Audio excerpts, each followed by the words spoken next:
छत्तीसगढ़ के मुख्यमंत्री विष्णुदेव साय ने आज मुख्यमंत्री निवास में प्रेस कॉन्फ्रेंस कर सरकार की गिनाई उपलब्धियों और कई बड़ी घोषणाओं की। सीएम साय ने कहा कि हमारी सरकार को मात्र 3 महीने हुए हैं, 3 महीनों में बड़े बड़े वादे पूरे कर चुके हैं। प्रधानमंत्री आवास, किसानों को धान की राशि जैसे कई वादे पूरे कर दिए गए हैं। महतारी वंदन योजना का भी वादा हमने निभाया है। पीएससी घोटाले के लिए सीबीआई जांच की जाएगी। मोदी की गारंटी में कर्मचारियों की समस्या सुनने के लिए कमेटी का गठन किया गया है। कि हमारी सरकार को अभी मात्र 3 महीने पूरे हुए हैं, लेकिन 3 महीने में ही मोदी की गारंटी में जो हमारी सरकार का छत्तीसगढ़ की जनता से वादा था, उसमें से कई बड़े बड़े वादे पूरे कर चुके हैं।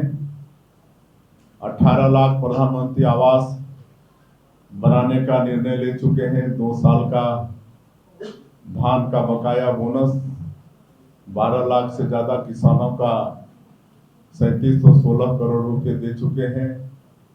21 क्विंटल प्रति एकड़ धान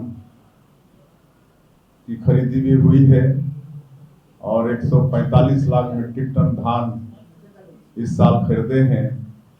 3100 रुपये प्रति क्विंटल धान का कीमत देने की बात हुई थी और जो अंतर की राशि है वो भी 24,72,000 से ज्यादा किसानों का 13,320 करोड़ रुपया उनके खातों में पहुंचाने का काम किए हैं। महतारी वंदन योजना की भी बात हुई थी और 10 मार्च को 17,12,000 से ज्यादा माता बहनों के खाते में 655 करोड़ रुपया से ज्यादा एक महीने का एक किस्त भेजने का काम कर चुके हैं। आने वाले समय में प्रति महीना उनके खाते में 1,000 रुपया के हिसाब से जाएगा। पीएससी घोटाला को जांच के लिए सीबीआई को सौंप चुके हैं।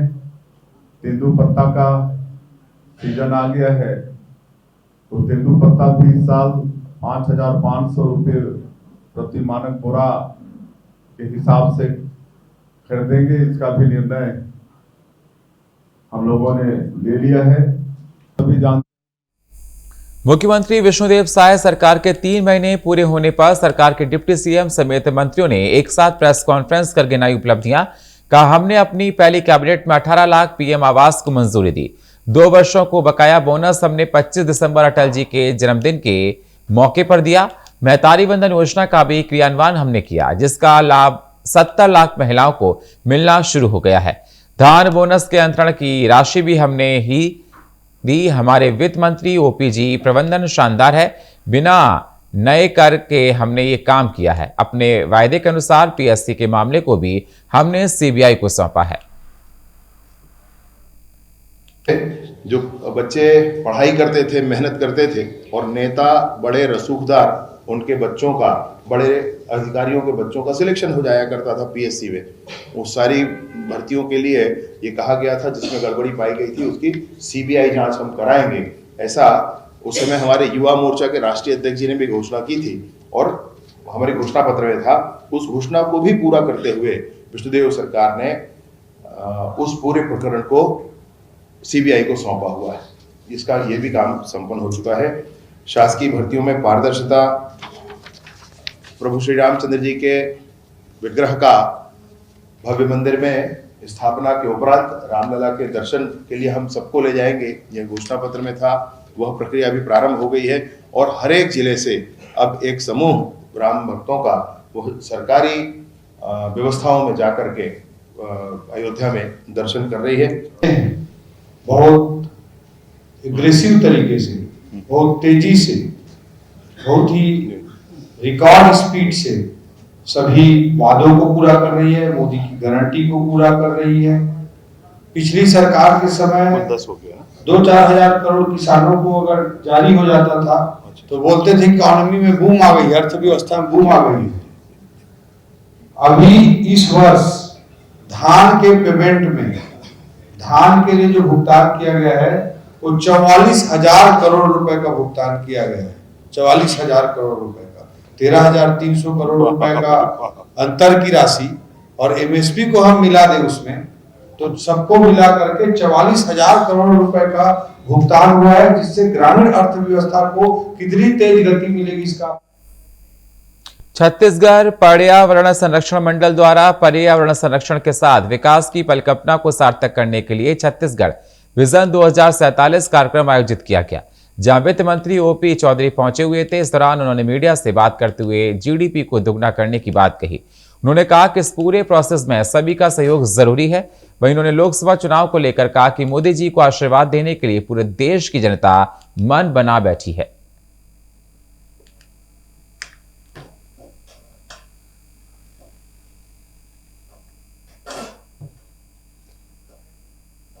के लिए एक विजन डॉक्यूमेंट, एक रोड मैप के साथ हम 1 नवंबर 2024 को आ रहे हैं। अमृतकाल छत्तीसगढ़ विजन @2047 इस विजन डॉक्यूमेंट के साथ, और 5 सालों में 5 लाख करोड़ की जीडीपी को डबल करते हुए 10 लाख करोड़ की जीडीपी करने का भी लक्ष्य लेकर विष्णुदेव साय जी के नेतृत्व में हमारी सरकार काम कर रही है। इस पूरे प्रोसेस में सभी लोगों का सपोर्ट जरूरी है और इस विजन डॉक्यूमेंट को हम हर दृष्टिकोण से तैयार कर रहे हैं। आज पर्यावरणीय दृष्टिकोण से कि इंडस्ट्रियल डेवलपमेंट होगा, इकोनॉमिक ग्रोथ होगा, but at the same time पर्यावरण को भी कैसे हमको सस्टेन करना है, इकोलॉजी को भी हमको कैसे बचा कर चलना है, इसके लिए ब्रेनस्टॉर्मिंग करने के लिए आज का ये सेशन रखा गया था। और बहुत ही अच्छे तरीके से, बहुत ही अच्छे वातावरण में छत्तीसगढ़ के सभी इंडस्ट्रियलिस्ट, इंटरप्रेन्योर्स, इन सब की उपस्थिति में आज का ये वर्कशॉप हुआ है। और निश्चित रूप से इस तरह के प्रयासों से एक अच्छा विजन डॉक्यूमेंट बन करके 1 नवंबर को हम प्रस्तुत कर पाएंगे और आने वाले वर्षों और दशकों में छत्तीसगढ़ को नई ऊंचाई पर काम कर पहुंचाने के लिए विष्णुदेव साय। प्रदेश कांग्रेस अध्यक्ष दीपक वैश्य ने कहा कि कांग्रेस ने हर गरीब परिवार की एक महिला को महालक्ष्मी मानकर उनके खाते में साल के 1 लाख रुपए डालने का संकल्प लिया है। महिलाएं घर का बैंक होती हैं, जिनके पास गया 1-1 रुपया परिवार को मजबूत बनाने में ही लगता है और मजबूत परिवार ही मजबूत समाज का आधार है। महिला को अब किसी के आगे हाथ फैलाने या नजर झुकाने की जरूरत नहीं होगी। पढ़ाई, कमाई और दवाई का बोझ घर की महिला खुद अपने कंधों पर उठाने में सक्षम होगी।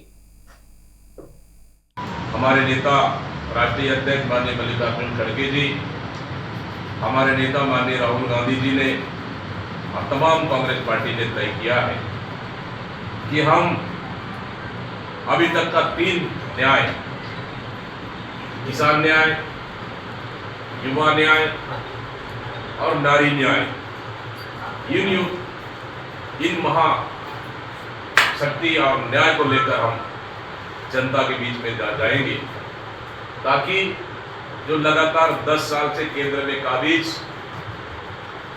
मोदी सरकार की नाकामी, देश की चौपट अर्थव्यवस्था, देश में गरीबी, भूखमरी, लगातार बढ़ती महंगाई, लगातार बढ़ती बेरोजगारी के जवाब में कांग्रेस ने निर्णय लिया है कि आने वाला लोकसभा चुनाव में हम इन एजेंडों और न्याय योजना के साथ हम जनता के बीच जाएंगे, ताकि देश में कांग्रेस की सरकार बन सके और देश की लोकतंत्र को बचा सके। लोकसभा चुनाव को देखते हुए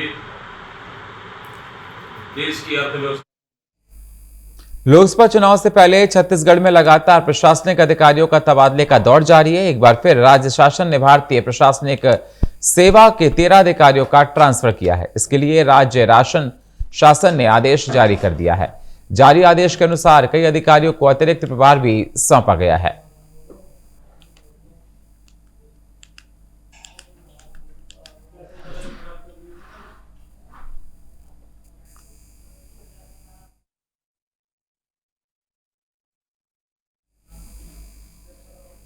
छत्तीसगढ़ की राजधानी रायपुर के माना बस्ती इलाके में लुटेरों ने लाखों रुपए की डकैती की, जिसके बाद से आसपास के इलाके में हड़कंप मच गया। घटना की सूचना मिलते ही मौके पर पहुंची पुलिस ने मामले को गंभीरता से लेते हुए शिकायत दर्ज कर ली है और आसपास में लगे सीसीटीवी फुटेज खंगाले जा रहे हैं।